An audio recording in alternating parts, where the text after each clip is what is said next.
ملوك اليمن وكل واحد منهم يسمى تبعا لأنه يتبع صاحبه والظل يسمى تبعا لأنه يتبع الشمس.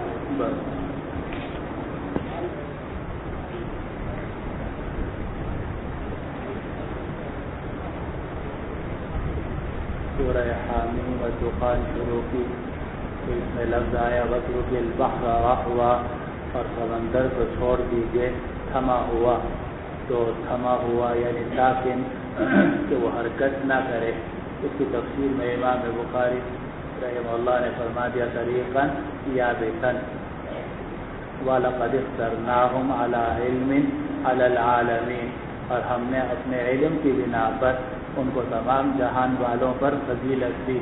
تو امام بخاری رحمۃ اللہ علیہ نے اس کی تفسیر کر دی کہ تمام جہان والوں سے شروع سے آخر تک کے تمام انسان مراد نہیں ہے، یعنی اس زمانے کے جتنے انسان تھے ان پر بنو اسرائیل کو ترجیح دی گئی تھی. کہ وہ باتیں جو آپ جلالین وغیرہ میں پڑھ کر آئے علی العالمین اعلام بین ظاہرین فاعتلوہ الی سواء الجحیم اس کو دھکا دو جہنم کے راستے کی طرف.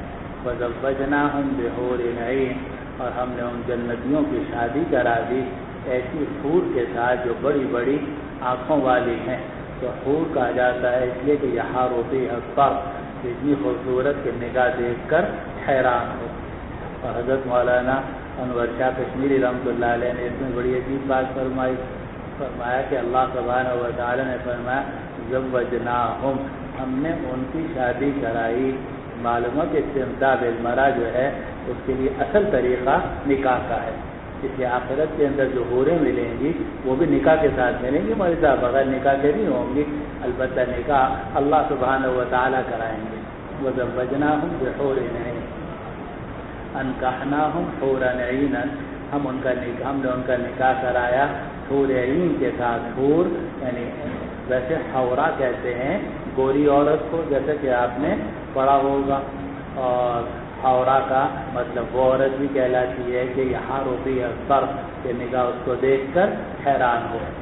انی اعوذ بربی وربکم ان ترجمون میں اپنے رب اور تمہارے رب کی پناہ لیتا ہوں اس بات سے کہ تم مجھے رجم کرو. تو رجم سے مراد کیا ہے؟ قتل. ترجمون القتل. اب پھر وہی رہوان آ گیا، پھر اس کا ترجمہ کر دیا ساکنہ. طبا جو ہے یہ یمن کے بادشاہوں کا لقب تھا. جیسے قیصر یہ روم کے بادشاہوں کا لقب تھا، جو بھی آتا تھا وہ قیصر ہوتا تھا. یا کسرا ایران کے بادشاہوں کا لقب تھا. اس طرح طبا جو ہے وہ یمن کے بادشاہوں کا لقب تھا. اور سائے کو بھی طبا کہتے ہیں. ملوک الیمن کو طبا کہا جاتا تھا اس لیے کہ ایک جاتا تھا تو دوسرا اس کے پیچھے آ جاتا تھا. اور سائے کو بھی طبا کہتے ہیں لأنہ یتبع الشمس یتبع الشمس اس لیے کہ وہ سورج کے پیچھے پیچھے جاتا ہے. جدھر سورج اس کے پیچھے پیچھے یہ سایہ. جی باب فارتقب يوم تأتي السماء بدخان مبين وقال قتادة فارتقب فانتظر. وبه قال حدثنا عبدان عن ابي حمزة عن الاعمش عن مسلم عن مسروق عن عبد الله قال ما خمسنا الدخان والروم والقمر والبطشة واللزام. جو مشہور اختلاف ہے کہ دخان اور بچہ جو ہے یا اور لزام یہ گزر گئے یا نہیں گزر گئے. تو جمہور کے نزدیک آنے والے ہیں. اور عبداللہ بن مسعود رضی اللہ عنہ کے نزدیک وہ دھواں وہ بھی گزر گیا. اور بخشے سے یوم نبطش البطشۃ الکبریٰ اس سے غزوہ بدر کا دن مراد ہے اور وہ بھی گزر گیا. اور فسوف یکون لزاما لزام ہوگا، مڈ بھیڑ ہوگی، آپس میں ایک دوسرے سے لڑائی ہوگی، وہ بھی گزر چکی یعنی جنگ بدر. لیکن جمہور علماء کے نزدیک یہ سب چیزیں آنے والی ہیں. چنانچہ دخان جو ہے وہ قیامت سے پہلے ظاہر ہوگا اور جہنم کے اندر بھی ہوگا. اور یوم نبطش البطشۃ الکبریٰ انا منتقمون اس سے قیامت کے دن کا بخشہ مراد ہے. اور فسوف یکون لزاما ان کی پکڑ ہوگی یعنی آخرت کے اندر. جی البتہ جو دو چیزیں ہیں روم اور قمر، یعنی روم سے مراد ہے الف لام میم غلبت روم، اور قمر سے مراد ہے انشقت اقترب الساعۃ وانشق القمر. اس پر سب کا اتفاق ہے کہ روم کا واقعہ بھی گزر چکا ہے اور انشقاق قمر کا واقعہ وہ بھی ہو چکا ہے. پتہ نہیں بات سمجھ میں نہیں سمجھ گئی. تو دو ہو گئے اتفاقی اور 3 میں ہو گیا اختلاف. عبداللہ بن مسعود رضی اللہ عنہ کا خیال یہ تھا کہ یہ 5 چیزیں ہو چکی ہیں. جی بسم اللہ الرحمن الرحیم. باب قوله تعالی یغفر الناس هذا عذاب بتا دیا کرو ہمیں آدمی نظر نہیں آتا. اچھا جی. وبالسند المتصل منا الى الامام البخاري رحمه الله تعالى ومتعنا الله بعلومه وفيوضه وبركاته آمين. قال حدثنا يحيى قال حدثنا ابو معاويه عن الاعمش عن مسلم عن مسروق قال عبد الله رضي الله تعالى عنه وعنهم انما كان هذا لأن قريشا لما استعصوا على النبي صلى الله عليه وسلم دعا عليهم بسنين كسن يوسف فأصابهم قحط وجهد حتى أكلوا العظام فجعل الرجل ينظر إلى السماء فيرى ما بينه وبينها كهيئة الدخان من الجهد فأنزل الله تعالى فارتقوا يوم تأتي السماء بدخان مبين يغشى الناس هذا عذاب أليم. قال فأتي رسول الله صلى الله عليه وسلم فقيل يا رسول الله استغفر الله لمضر فإنها قد هلكت. قال لمضر إنك لجريء فاستسقى فسقوا فنزلت إنكم عائدون. فلما أصابتهم الرفاهية عادوا إلى حالهم حين أصابتهم الرفاهية فأنزل الله تعالى يوم نبطش البطشة الكبرى إنا منتقمون. قال يعني يوم بدر. باب قوله تعالى ربنا اكشف عنا العذاب إنا مؤمنون. وبه قال حدثنا يحيى قال حدثنا وكيع عن الأعمش عن أبي الضحى عن مسروق رحمه الله تعالى قال دخلت على عبد الله رضي الله تعالى عنه وعنهم فقال إن من العلم أن تقول لما لا تعلم الله أعلم. إن الله قال النبي صلى الله عليه وسلم قل ما أسألكم عليه من أجر وما أنا من المتكلفين. إن قريشا لما غلبوا النبي صلى الله عليه وسلم واستعصوا عليه قال اللهم أعني عليه بالسبع كسر يوسف. معلوم ہو کہ عالم کو تکلف کر کے جواب نہیں دینا چاہیے. بات سمجھ میں آئے تو بتا دے ورنہ کہہ دے لا عالم لا ادری. یہی طریقہ تھا حضور صلی اللہ علیہ وسلم کا اور یہی طریقہ رہا مجتہدین کا. کوشش کر کے کھڑ کے جواب دینے کی کوئی ضرورت نہیں ہے. صاف کہہ دو لا ادری. جی. اللهم أعني عليهم بسبع كسر يوسف فأخذتهم سنة أكلوا فيها العظام والميتة من الجهد حتى جعل أحدهم يرى ما بينه وبين السماء كهيئة الدخان من الجوع. قالوا ربنا اكشف عنا العذاب إنا مؤمنون. فقيل له إن كشفنا عنهم عادوا فدعا ربه فكشف عنهم فعادوا فانتقم الله منهم يوم بدر. فذلك قوله تعالى يوم تأتي السماء بدخان مبين إلى قوله جل ذكره إنا منتقمون. باب قوله تعالى أن لهم الذكر وقد جاءهم رسول مبين. الذكر والذكرى واحد. وبه قال حدثنا سليمان بن حرب قال حدثنا جرير بن حازم عن الأعمش عن أبي الضحى مسروق رحمه الله تعالى قال دخلت على عبد الله رضي الله تعالى عنه وعنهم ثم قال إن رسول الله صلى الله عليه وسلم لما دعا قريشا كذبوه واستعصوا عليه فقال اللهم أعني عليهم بالسبع كسر يوسف فأصابتهم سنة حصت كل شيء حتى كانوا يأكلون الميتة فكان يقوم أحدهم فكان يرى بينه وبين السماء مثل الدخان من الجهد والجوع. ثم قرأ فارتقب يوم تأتي السماء بدخان مبين يغشى الناس هذا عذاب أليم حتى بلغ إنا كاشف العذاب قليلا إنكم عائدون. قال عبد الله رضي الله تعالى عنه وعنهم أفيكشف عنهم العذاب يوم القيامة. قال والبسة الكبرى يوم بدر. یہ عبداللہ بن مسعود رضی اللہ عنہ کا خیال تھا کہ البسة الكبرى سے مراد بدر والا دن. باب قوله تعالى ثم تولوا عنه قالوا معلم مجنون.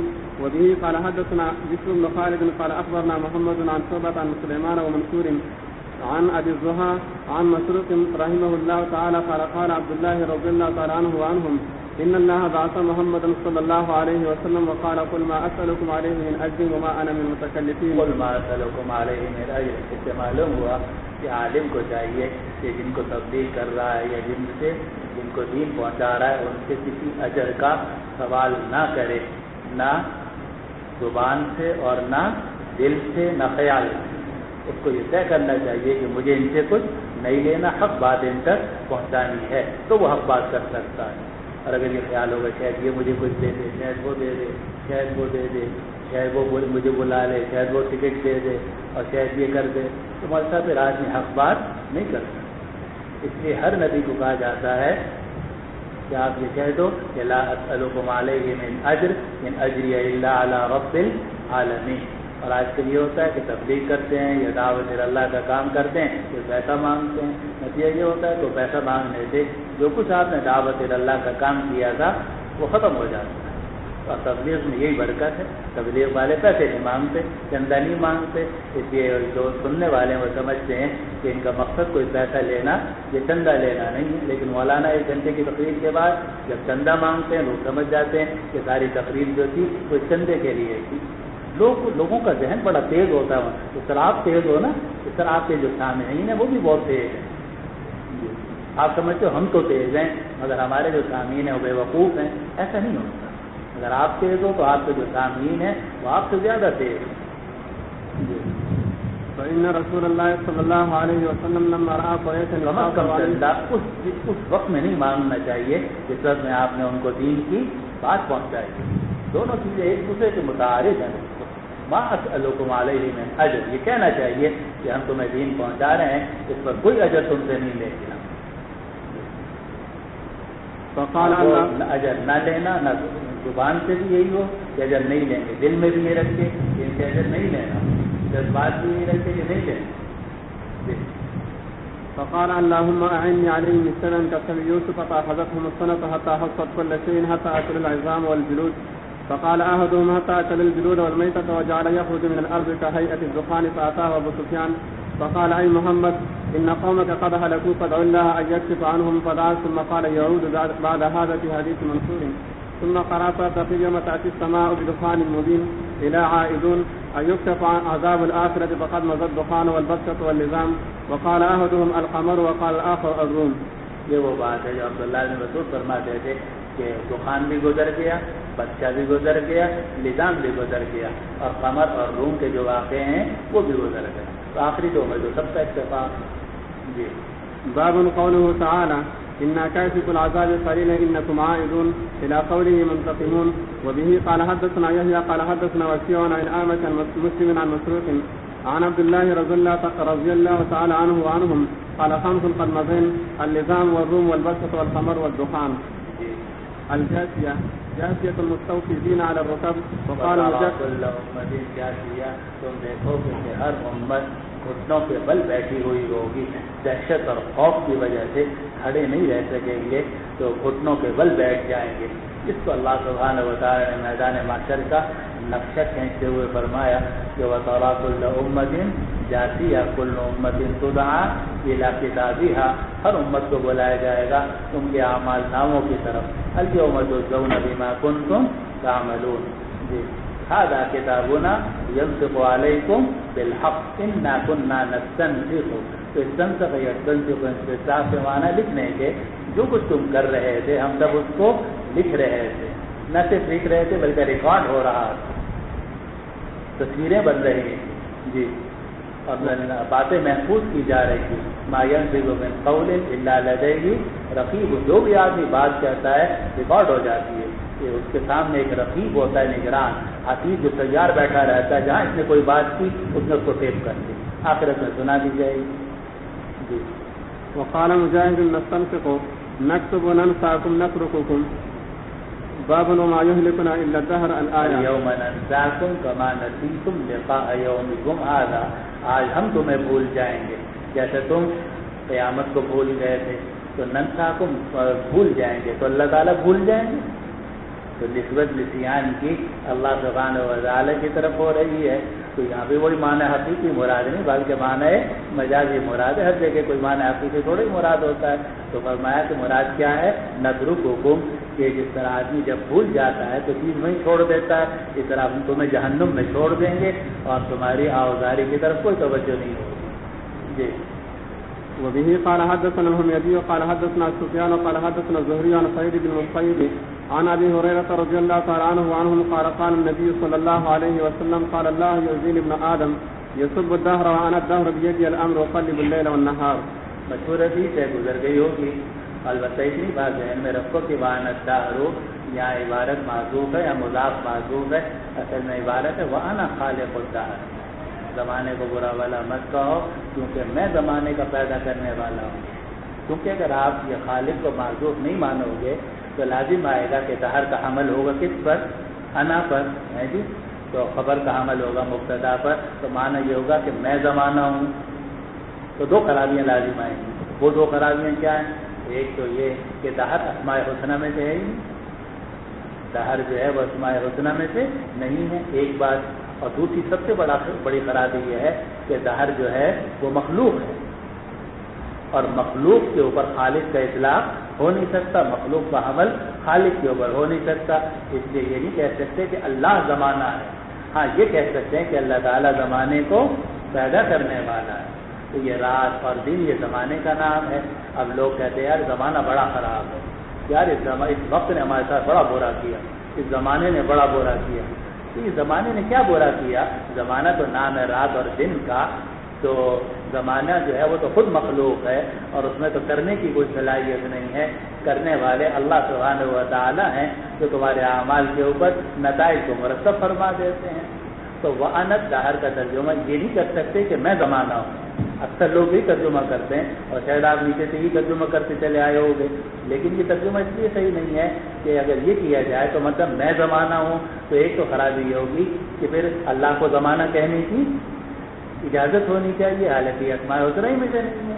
دوسرے کہ وہ تو مخلوق ہے، مخلوق کے اوپر آپ خالق کا اطلاق کیسے کر سکتے ہیں؟ اس لیے صحیح عبارت یہ ہے کہ وَأَنَا خالق الدہر، زمانے کو پیدا کرنے والا تو میں ہوں. آگے فرمایا بیدِ الامر، سارے معاملات تو میرے ہاتھ میں ہیں. اقلب اللیل والنہار، رات اور دنوں کو میں پلٹتا ہوں. تو یہ جو دہر ہے یہ نام ہے کس کا؟ رات اور دن کی گردش کا، اور رات اور دن کو پلٹنے والا پیدا کرنے والا میں ہوں. اس لیے زمانے کو برا بھلا کہنے سے کوئی حاصل نہیں. چلو بسم الله الرحمن الرحيم.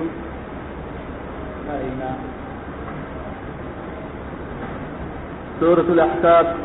وقال مجاهد رحمة الله عليه تفيضون تقولون وقال بعضهم أعلم بما تفيضون فيه، اللہ زیادہ جانتا ہے اس بارے میں تم کیا کہتے رہے. جی. وقال بعضهم أثرة وإثرة وأثارة بقية علم.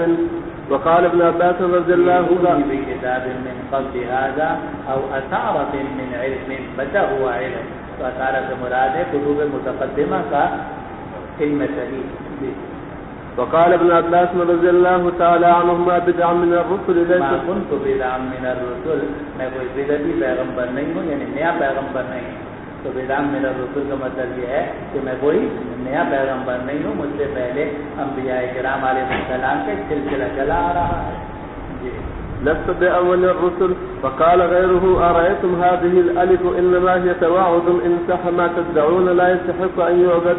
وليس قوله أرأيتم برؤية العين إنما هو أتعلمون أبلغكم أنما تدعون من دون الله خلقوا شيئا. اب اس میں أرأيتم قل أرأيتم ما تدعون من دون الله أروني ماذا خلقوا من الأرض أم لهم شرك في السماوات ائتوني بكتاب. تو یہ جو آ رہا ہے کہ أرأيتم، تو یہ استفہام انکاری ہے. امام بخاری رحمۃ اللہ علیہ ایک تو یہ بتانا چاہتے ہیں کہ یہ استفہام انکاری ہے. دوسرا یہ کہ یہاں رؤیت سے بھی معنی حقیقی آنکھوں کا دیکھنا مراد نہیں بلکہ علم مراد. پڑھ لو دوبارہ عبارت. أرأيتم هذه الألف إنما هي تباعد. تباعد کا مطلب یہ کہ یہ تمثیل ہے، یعنی استفہام ہے انکاری ہے. اور فرمایا کہ ان صح ما تدعون لا يستحق ان يعبد. اور أرأيتم برؤية العين نہیں ہے بلکہ یہ معنی میں ہے کس کے؟ أتعلمون کہ أبلغكم أن ما تدعون من دون الله خلقوا شيئا. نعم. باب قوله تعالى والذي قال لوالديه أف لكما تعدانني أن أخرج وقد خلت القرون من قبل وهما يستغيثان الله ويلك آمن إن وعد الله حق فيقول ما هذا إلا أساطير الأولين. وبالسند المتصل منا إلى الإمام الهمام الحافظ الحجامي المؤمنين في الحديث إمام البخاري رحمة الله عليه متعنا الله بعلومه وخيوبه وبركاته آمين. وبه قال حدثنا موسى بن إسماعيل قال حدثنا أبو غالب عن الشرف بن ماهر قال كان مروان عن الحجاز استعمله معاوية رضي الله تعالى عنه فخطب فجعل يذكر يزيد بن معاوية لكي يبايع له بعد أبيه فقال له عبد الرحمن بن أبي بكر رضي الله تعالى عنه شيئا فقال خذوه فدخل بيت عائشة رضي الله تعالى عنها فلم يقدروا فقال مروان إن هذا الذي أنزل الله فيه والذي قال لوالديه أف لكما تعدانني فقالت عائشة رضي الله تعالى عنها من وراء الحجاب ما أنزل الله فينا شيئا من القرآن إلا أن الله تعالى أنزل وزري. مروان حجاز کا گورنر تھا، معاویہ رضی اللہ عنہ نے اس کو گورنر بنایا ہوا تھا. اس نے خطبہ دیا اور خطبے میں یزید ابن معاویہ کا ذکر کیا تاکہ ان کے اتحاد پر بیعت کی جائے اس کے والد کے انتقال کے بعد. عبد الرحمن ابن ابی بکر نے کھڑے ہو کے کوئی بات کہہ دی، فقال خذوه، تو مروان نے اپنے پولیس والوں سے کہا خذوه، اس کو پکڑو. تو فدخل بیت عائشہ، لیکن حضرت عبد الرحمن ابن ابی بکر جو ہے وہ اپنی بہن حضرت عائشہ رضی اللہ عنہا کے گھر میں گھس گئے. فلم یقدروا، تو وہ لوگ قادر نہ ہو سکے کیونکہ حضرت عائشہ کے گھر میں کہاں جاتے ام المومنین. تو مروان نے کہا کہ یہ وہ آدمی ہے کہ جس کے بارے میں اللہ تعالیٰ نے آیت نازل کی تھی، والذی قال لوالدیہ اف لکما اتعداننی ان اخرج وقد خلت القرون من قبلی وهما یستغیثان اللہ ویلک آمن. تو حضرت عائشہ رضی اللہ عنہ نے پردے کے پیچھے سے فرمایا کہ اللہ تعالیٰ نے ہمارے بارے میں یعنی آل ابو بکر کے بارے میں کوئی قرآن کی چیز نازل نہیں کی، ہاں مگر یہ کہ اللہ تعالیٰ نے میرے عذر نازل کیا تھا، یعنی اس کے واقعے کا ذکر کیا. اب یہ جو ہے اتنی بات تو طے ہے کہ عبد الرحمن ابن ابی بکر جو ہیں یہ بعد میں مسلمان ہوئے. اور آپ نے پڑھا ہوگا سنا ہوگا کہ ابو بکر صدیق رضی اللہ عنہ غزوہ بدر میں ادھر سے شریک تھے، تو بیٹے عبد الرحمن جو تھے وہ ادھر سے شریک تھے. تو یہ تو بات ٹھیک ہے کہ بعد میں مسلمان ہوئے، لیکن یہ کہنا کہ والذی قال لوالدیہ کی آیت عبد الرحمن ابن ابی بکر کے بارے میں نازل ہوئی، یہ غلط ہے. حضرت عائشہ رضی اللہ عنہا نے اس کی تردید فرمائی.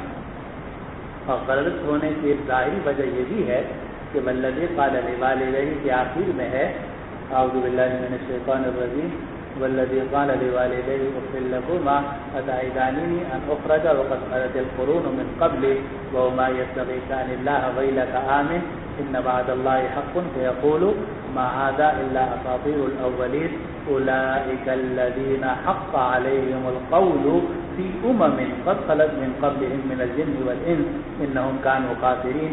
اس سے معلوم ہوتا ہے کہ اس شخص کے بارے میں نازل ہوئی ہے کہ جو جس کا کفر پر مرنا ثابت تھا، اور جبھی تو آگے کہا کہ خاسرین میں سے اور حق علیہم القول ہے. اور عبد الرحمن ابی بکر رضی اللہ عنہ تو مسلمان ہو گئے تھے، اسلام قبول کر لیا تھا، اور خیار مسلمین اور خیار صحابہ رضوان اللہ علیہ اجمعین میں سے تھے، اس لیے ان کو اس آیت کا مصداق قرار دینا غلط. باب قوله تعالى فلما رأوه عارضا مستقبل أوديتهم قالوا هذا عارض یہ بات میں نہ بتاؤں آپ کو، تلاوت کر لوں، اور یہ بات آپ نے پہلے تو نہیں سنی ہوگی. اگلی باتیں ایسی ہیں جو چاہتا ہوں ایک مطلب آپ کے کان کے اندر پڑ جائے تاکہ خیر کا بھی کام آ جائے. یاد تو نہیں رہتی لیکن آدمی کو یہ رہتا ہے کہ یہ کچھ کیوں بات ہے. چلو. فلما رأوه عارضا مستقبل أوديتهم قالوا هذا عارض ممطرنا بل هو ما استعجلتم به ريح فيها عذاب أليم. قال ابن عباس رضي الله تعالى عنهما عارض السحاب. وبه قال حدثنا أحمد قال حدثنا ابن وهب قال أخبرنا عمرو أن أبا النضر حدثه عن سليمان بن يسار أن عائشة رضي الله تعالى عنها زوج النبي صلى الله عليه وسلم قال ما رأيت رسول الله صلى الله عليه وسلم زاحكا حتى أرى منه لهواتي إنما كان يتبسم. قالت وكان إذا رأى غيما أو ريحا ورف في وجهه.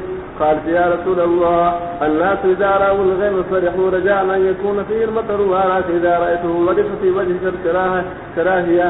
فقال يا عائشة ما يؤمنني أن يكون فيه عذاب يعذب قوم بالريح فقد رأى قوم العذاب فقالوا هذا عارض ممطرنا. الذين كفروا کہہ لو یا سورہ محمد کہہ لو باتیں کی. الذين كفروا أبدارها أقامها حتى لا يبقى إلا مسلم عرفها بينها. وقال مجاهد حتى تضع الحرب أوزارها، یعنی یہ من اور فدا یہ سب اور قتال بھی جاری رہے گا. حتى تضع الحرب أوزارها، یہاں تک کہ زمین یہاں تک کہ جنگ اپنا بوجھ رکھ دے، یہاں تک کہ جنگ اپنے بوجھ رکھ دے. اب بوجھ رکھ دینے سے کیا مراد ہے؟ تو جمہور مفسرین نے تو اس کا ترجمہ یہ کیا کہ بوجھ سے مراد ہے ہتھیار، یعنی کافر اگر ہتھیار رکھ دیں چاہے اسلام قبول کر لیں یا استسلام قبول کر لیں یا تو مسلمان ہو جائیں یا تابع فرمان ہو جائیں، حتیٰ یعطوا الجزیۃ عن ید وہم صاغرون پر عمل کر لیں تو پھر جنگ ختم کر دی جائے گی۔ جمہور نے تو یہ بات نقل کی، لیکن امام بخاری رحمۃ اللہ علیہ فرماتے ہیں کہ حتیٰ تضع الحرب اوزارها سے مراد آثامها، اور آگے تفسیر کی حتیٰ لا یبقى الا مسلمون، کہ یہاں تک کہ نہ باقی رہے مگر کوئی مسلمان، یعنی جب تک دنیا میں کوئی کافر باقی ہے اس وقت تک جہاد باقی ہے، اور جب صرف مسلمان ہی رہ جائیں گے تو جہاد موقوف ہو جائے گا۔ اور آپ کو پتہ ہے کہ کافر تو قیامت تک باقی ہی باقی رہیں گے، ماں سوائے تھوڑے سے عرصے کے، نہیں جی، لیکن کافر تو باقی اس کو حضور صلی اللہ علیہ وسلم فرمائے الجہاد ماض الی یوم القیامہ جی۔ اور یہ جو آ رہا ہے کہ یدخلہم الجنۃ عرفہا لہم، اللہ تعالیٰ ان کو جنت میں داخل کرے گا اور اللہ تعالیٰ نے اس جنت کی معرفت کرا دی ہوگی ان کے لیے۔ تو اس کی تفسیر میں سارے مفسرین لکھ رہے ہیں کہ آدمی جب جنت میں جائے گا اللہ تعالیٰ اپنے فضل سے پہنچا دے تو اس کو اپنا محل تلاش کرنے کی ضرورت نہیں پڑے گی، نہ کسی سے پوچھنا پڑے گا، بلکہ جیسے آپ اپنے گھر جاتے ہو اپنا جناب ہاتھ میں تھیلا اٹھائے ہوئے سیدھے گھر چلتے چلے جاتے ہو اور معرفت پہلے سے حاصل ہوتی ہے، اس طرح مومن جو ہے جب جنت میں جائے گا تو اس کو اپنے جنت کے محلات کی معرفت پہلے سے حاصل ہوگی۔ اس کو قرآن نے فرمایا کہ یدخلہم الجنۃ عرفہا لہم، اللہ ان کو جنت میں داخل کرے گا اور اللہ تعالیٰ نے ان کو معرفت کرا دی ہوگی جی۔ قال مجاهد رحمه الله مولى الذين آمنوا وليهم عزم الأمر جد الأمر لا تهنوا لا تضعفوا فإذا عزم الأمر، جب معاملہ سنجیدہ ہو جاتا ہے، سنگین ہو جاتا ہے، لا تهنوا وتدعوا إلى السلم، تم بزدل مت بنو کہ صلح کی طرف دعوت دینے لگو۔ کیا مطلب کہ بزدلی کی وجہ سے صلح کی دعوت نہیں دینی چاہیے خود، البتہ کافر اگر صلح کی پیشکش کریں تو امیر المومنین کو اختیار ہے، اگر مسلمانوں کی مصلحت سمجھے تو صلح کو قبول کر سکتا ہے، جیسے حضور صلی اللہ علیہ وسلم نے اور صحابہ رضوان اللہ علیہ اجمعین نے قبول کی جی۔ وقال ابن عباس رضی اللہ تعالی عنہما اذغانهم حسدهم آسن متغیر، باب قوله تعالی من غیر آسن، اس میں نہریں ہوں گی ایسے پانی کی جو غیر آسن ہوگا، یعنی جس میں کوئی تغیر نہیں ہوگا۔ بعض اوقات نالوں میں اور چشموں کے اندر پانی خراب آ جاتا ہے، لیکن جنت کی جو نہریں ہوں گی من ماء غیر آسن وانہار من لبن لم یتغیر طعمہ وانہار من خمر لذۃ للشاربین وانہار من عسل مصفى، 4 نہریں ہیں جی۔ باب قوله تعالی وتقطعوا ارحامکم، اب پہلے یہ سمجھو کہ یہ آیت کا حصہ ہے جو ہے فَهَلْ عَسَيْتُمْ إِن تَوَلَّيْتُمْ، تو کیا تمہیں یہ امید ہے کہ اگر تم جہاد سے منہ موڑو تو تم زمین کے اندر فساد پھیلاؤ گے اور اپنے رشتہ داریوں کو کاٹو گے۔ اب تولیتم کا کیا ترجمہ ہے؟ تو حضرت شیخ الہند رحمۃ اللہ علیہ نے اس کا ترجمہ کیا ہے کہ کیا یہ امید ہے کہ تمہیں اگر حکومت مل جائے، تولیتم یہ والی بننے سے نکالا گیا، اور حضرت شیخ الہند رحمۃ اللہ علیہ نے اور بہت سارے مترجمین مفسرین نے یہ ترجمہ کیا کہ اگر تمہیں اقتدار مل جائے گا تو تم اچھے لوگ نہیں ہو، تم چونکہ اچھے لوگ نہیں ہو تو تم زمین میں فساد پھیلاؤ گے اور رشتہ داریوں کو توڑو گے، تمہیں اقتدار ملنا خطرناک ہے اور تم یہ کام کرو گے۔ اور تولیتم کی دوسری تفسیر ہے جس پر حضرت تھانوی رحمۃ اللہ علیہ نے اپنا ترجمہ کیا اور بہت سارے مفسرین سے وہ منقول ہے کہ تولا کے معنی ہے اعراض کرنے کے، عبس وتولی ان جاءہ الاعمی، تولا کے معنی اعراض کرنے کے۔ تو قال عصیتم ان تولیتم، تو کیا یہ امید ہے کہ اگر تم جہاد سے منہ موڑو گے تو ان تفسدوا فی الارض وتقطعوا ارحامکم، تو تم زمین کے اندر فساد پھیلاؤ گے اور رشتہ داریاں کاٹو گے، یعنی جہاد روکنے کا یہ نتیجہ نکلتا ہے، جہاد سے منہ موڑنے کا، جہاد سے اعراض کرنے کا یہ نتیجہ نکلتا ہے کہ پھر آپس میں لڑتے ہیں اور رشتہ داریوں کو کاٹتے ہیں۔ اس کو قرآن نے فرمایا کہ فَهَلْ عَسَيْتُمْ إِن تَوَلَّيْتُمْ أَن تُفْسِدُوا فِي الْأَرْضِ وَتُقَطِّعُوا أَرْحَامَكُمْ، اور فساد فی الارض کے ساتھ قطع رحمی کو ذکر کیا۔ معلوم ہے کہ جس طرح فساد فی الارض گناہ کبیرہ ہے، اسی طرح رشتہ داریوں کو کاٹنا یہ بھی گناہ کبیرہ ہے، رشتہ داریوں کو کاٹنا گناہ کبیرہ۔ اور آج کل اس میں بھی بڑی گڑبڑ ہو رہی ہے، بلکہ اب تو لوگ دینداری کا تقاضا ہی سمجھتے ہیں کہ رشتہ داریاں کاٹی جائیں، حالانکہ قرآن حکیم اور حدیث سے صلہ رحمی واجب ہے اور قطع رحمی جو ہے حرام ہے اور گناہ کبیرہ ہے۔ اور ہم آپ کو پہلے بتا چکے کہ رشتہ داریاں جو ہیں وہ نیکی سے یا اس سے قطع نہیں ہوتی، حتیٰ کہ کفر سے بھی ان رشتہ داریوں کی جو بنیاد ہے اس میں فرق نہیں ہوتا۔ اسی لیے حضور صلی اللہ علیہ وسلم نے ایک موقع پر اپنے کافر رشتہ داروں کے بارے میں فرمایا کہ انما اولیائی المتقون ولکن لهم رحم فابلھا ببلالھا۔ پتہ نہیں حدیث یاد آ گئی نہیں آ گئی؟ یہ جو کافر رشتہ دار ہیں یہ میرے ولی نہیں،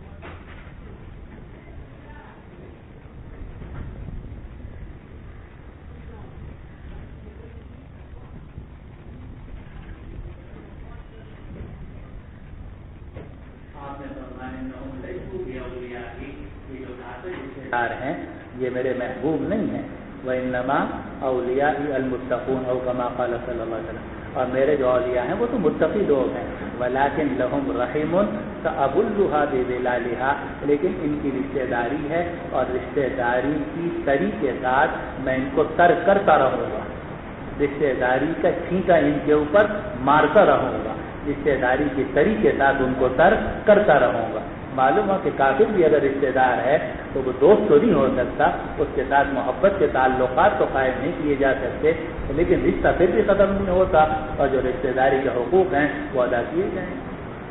جی وبه قال حدثنا خالد بن مخلد قال حدثنا سليمان قال حدثني معاوية بن أبي مزرد عن سعيد بن يسار عن أبي هريرة رضي الله تعالى عنه وعنهم عن النبي صلى الله عليه وسلم قال خلق الله الخلق فلما فرغ منه قامت الرحل فأخذت بحقب الرحمن فقال له ما قالت هذا مقام عائد بك من القطيعة قال ألا ترضين أن أسل من وسلك وأقصى من قطعك قالت بلى يا ربي قال فذاك قال أبو هريرة رضي الله تعالى عنه اقرأوا إن شئتم فهل عصيتم إن توليتم أن تفسدوا في الأرض وتقطعوا أرحامكم۔ حدیث شریف گزر گئی۔ اللہ تعالیٰ نے جب مخلوق کو پیدا کیا اور مخلوق کو پیدا کر کے فارغ ہوئے تو رشتہ داری کھڑی ہو گئی اور رشتہ داری نے اللہ کے حق وین کو پکڑ لیا۔ یہ حق کہتے ہیں کمر بند باندھنے کی جگہ کو، تو اگر کوئی آدمی کسی سے التجا کرنا چاہے کہ سردار بڑے سے تو اس کے پاؤں پکڑ لیتا ہے یا اس کی کمر پہ ہاتھ رکھ لیتا ہے بیٹھ کر، تو یہ علامت ہوتی ہے کہ آپ مجھے پناہ دیجیے۔ تو وہ جو رشتہ داری تھی وہ کھڑی ہو گئی اور اس نے اللہ تعالیٰ کے حق وین کو پکڑ لیا۔ تو اللہ تعالیٰ نے فرمایا کیا بات ہے؟ تو وہ کہنے لگی ھذا مقام العائد بک من القطیعہ، کہ میں یہ مقام ہے اس شخص کا کہ جو آپ سے پناہ لینا چاہتا ہو قطع رحمی سے، آپ کی میں پناہ حاصل کرنا چاہتی ہوں کہ لوگ مجھے کاٹیں گے اور میری رشتہ داری کو توڑیں گے۔ تو اللہ تعالیٰ نے فرمایا اے رشتہ داری کیا تو اس بات پر راضی نہیں ہے ان اقیل من وصلکی، کہ جو تجھے ملائے گا میں اسے ملاؤں گا، واقطع من قطعکی، اور جو تجھے کاٹے گا میں اس کو کاٹوں گا۔ معلوم ہوا کہ اگر کوئی رشتہ داری کو ملاتا ہے تو اللہ سبحانہ و تعالیٰ اس کے ساتھ صلہ رحمی فرماتے ہیں، اور جو رشتہ داریوں کو کاٹتا ہے اللہ تعالیٰ اسے کاٹتا ہے۔ وبه قال حدثنا إبراهيم بن حمزة قال حدثنا هاشم عن معاوية قال حدثني عني أبو حباب سعيد بن يسار عن أبي هريرة رضي الله تعالى عنه بهذا ثم قال رسول الله صلى الله عليه وسلم اقرأوا إن شئتم فهل عصيتم۔ وبه قال حدثنا بشر بن محمد قال أخبرنا عبد الله قال أخبرنا معاوية بن أبي مزرد بن هذا قال رسول الله صلى الله عليه وسلم واقرأوا إن شئتم فهل عصيتم۔ بسم الله الرحمن الرحيم۔ اوپر جزاک اللہ، جلدی جلدی۔ سورة الفتح وقال مجاهد فيما هم في وجوههم السحنة وقال منصور علامت کو سیماہم فی وجوہہم، ان کے چہروں میں نشان ہے. اب نشان سے وہ بھی نشان مراد ہو سکتا ہے جو سجدے کی وجہ سے پڑ جاتا ہے، لیکن یہ کوئی ضروری نہیں کہ وہ نشان ضروری ڈالا جائے رگڑ رگڑ کے. جی تو امام بخاری رحمۃ اللہ علیہ نے دوسری تفسیر کر دی. اس کی تفسیر یہ بھی ہے کہ تواضع، کہ جو آدمی عبادت گزار ہوتا ہے وہ متواضع ہوتا ہے، اس کے چہرے سے معلوم ہوتا ہے کہ یہ آدمی عبادت گزار ہے، متواضع ہے. جی. وقال منصور عن مجاهد التواضع شفعه صراخه فاستغلظ غلظ سوقه الساق حاملة الشجرة ويقال دائرة السوق كقولك رجل پانی پتی لہجہ ہے ماشاء اللہ. بہت دنوں بعد پانی پتی لہجہ سنا. ہمارے لاہور میں بڑا رواج تھا، مصری لہجہ، حجازی لہجہ اور جناب پانی پتی لہجہ، 3 تو ہمیں یاد ہے. ایک اور ہوتا تھا بہاری لہجہ. ہمارے جو استاد تھے حضرت مولانا قاری عبدالعزیز صاحب شوقی رحمۃ اللہ اپنے فن کے زبردست ماہر تھے، تو وہ بعض طالب علموں کو مشق کراتے تھے مصری لہجے میں، بعضوں کو کراتے تھے حجازی لہجے میں. پانی پتی لہجہ ان کا نہیں تھا، وہ پانی پتی اگر تو ہوتے ہی دوسرے ہیں، بالکل ان کی لائن ہی بالکل دوسری ہے. تو بہرحال ان کے یہ پانی پتی لہجہ ہے. چلو جی ہاں اچھا لگتا ہے. ودائرة السوء العذاب. میں یہاں داخل ہوا، پڑھ رہا تھا میں، عشاء کا وقت تھا، اندھیرا تھا اس زمانے میں. 1971-72 کی بات ہے جب تخطو کے لستہ میں کرتا. تو اپنے دادا کے مکان سے نکل کے میں مسجد کی طرف جا رہا تھا. بس وہاں تک صاحب مدد ہوں میرے ساتھ، میں ان کے ساتھ بات تھا. تو عجیب آواز آ رہی تھی. اس زمانے میں لاؤڈ اسپیکر تو تھا نہیں، تو قراءت کی آواز آ رہی تھی، اور ایسی آواز جو دل کو کھینچ، ایسا معلوم ہوتا دل نکلا جا رہا. تو میں نے چچا سے پوچھا کہ یہ کون نماز پڑھا ہے؟ کہا کہ قاری فتح محمد صاحب. قاری فتح محمد صاحب ہی نا، قاری فتح محمد پانی پتی رحمہ اللہ، استاد الاساتذہ کہ جتنے بعد کے حضرات ہیں پانی پتی ان سب کے استاد. تو وہ قرآن عشاء کی نماز پڑھا رہے تھے، اور ایسی آواز تھی، ایسا لہجہ تھا جیسے دل نکلا جا رہا. عجیب ہوگی. چلو جی ہاں. تعذروه تنصروه شفعه شفع السنبل تنبت الحبة 10 و8 و7 فيقضى بعضه ببعض فذلك قوله تعالى فآزره قضاه ولو كانت واحدة لم تقم على ساق وهو مثل ضرب. جھٹکے دے کر چلو. وهو مثل ضربه الله للنبي صلى الله عليه وسلم إذ خرج وحده ثم قضاه بأصحابه كما قضى الحبة بما ينبت منها. باب إنا فتحنا لك فتحا مبينا. وبالسند المتصل منا إلى الإمام البخاري رحمه الله تعالى ومتعنا بعلومه وفيوضه وبركاته آمين. قال حدثنا عبد الله بن مسلمة عن مالك عن زيد بن أسلم عن أبيه رضي الله تعالى عنه وعنهم أن رسول الله صلى الله عليه وسلم كان يسير في بعض أسفاره وعمر بن الخطاب رضي الله تعالى عنه يسير معه ليلا فسأله عمر بن الخطاب رضي الله تعالى عنه عن شيء فلم يجبه رسول الله صلى الله عليه وسلم ثم سأله فلم يجبه ثم سأله فلم يجبه فقال عمر بن الخطاب رضي الله عنه ثقلت أم عمر نظرت رسول الله صلى الله عليه وسلم 3 مرات كل ذلك لا يجيبك. قال عمر رضي الله عنه فحركت بعيدي ثم تقدمت أمام الناس فخشيت أن ينزل في القرآن فما نشدت أن سمعت صارخا يصرخ بي فقلت لقد خشيت أن يكون نازل في قرآن فجئت رسول الله صلى الله عليه وسلم فسلمت عليه فقال لقد أنزلت علي الليلة سورة لهي أحب إلي مما طلعت عليه الشمس ثم قرأ إنا فتحنا لك فتحا مبينا. وبه قال حدثنا محمد بن بشار قال حدثنا غندر قال حدثنا شعبة سمعت قتادة عن أنس رضي الله تعالى عنه إنا فتحنا لك فتحا مبينا قال الحديبية. وبه قال حدثنا مسلم بن إبراهيم قال حدثنا شعبة قال حدثنا معاذ بن قرة عن عبد الله بن مغفل رضي الله تعالى عنه وعنهم قال قرأ النبي صلى الله عليه وسلم يوم فتح مكة سورة الفتح فرجع فيها. قال معاذ رضي الله تعالى عنه لو شئت أن أحكي لكم قراءة النبي صلى الله عليه وسلم لفعلت. باب قوله ليغفر لك الله ما تقدم من ذنبك وما تأخر ويتم نعمته عليك ويهديك صراطا مستقيما. وبه قال حدثنا صدقة بن الفضل قال أخبرنا ابن عيينة قال حدثنا زياد أنه سمع المغيرة رضي الله تعالى عنه وعنهم يقول قام النبي صلى الله عليه وسلم حتى تبرمت قدماه فقيل له غفر الله لك ما تقدم من ذنبك وما تأخر قال أفلا أكون عبدا شكورا وبه قال حدثنا الحسن بن عبد العزيز قال حدثنا عبد الله بن يحيى قال أخبرنا هيبة عن أبي الأسود أنه سمع عروة عن عائشة رضي الله تعالى عنها وعنهم أن نبي الله صلى الله عليه وسلم كان يقوم من الليل حتى تتفطر قدماه فقالت عائشة رضي الله تعالى عنها لما تصنع هذا يا رسول الله وقد غفر الله لك ما تقدم من ذنبك وما تأخر قال أفلا أحب أن أكون عبدا شكورا فلما كثر لحمه صلى جالسا فإذا أراد أن يركع قام فقرأ ثم ركع باب قوله إنا أرسلناك شاهدا ومبشرا ونذيرا کہ آپ شاہد بھی تھے، مبشر بھی تھے اور نذیر بھی تھے. تو آدمی کو عالم کو چاہیے کہ تفسیر بھی کرے مگر ساتھ ساتھ انذار بھی. اتنی بات ہے کہ تفسیر غالب ہو، انذار مغلوب ہو، لیکن بالکل تفسیر ہوتی رہے اور ہر وقت جناب ان کو جنتی بتایا جاتا رہے، اس کے تو خراب نتائج بھی نکل سکتے ہیں. اسے ایک تفسیر بھی ضروری ہے، انذار بھی ضروری ہے. جی.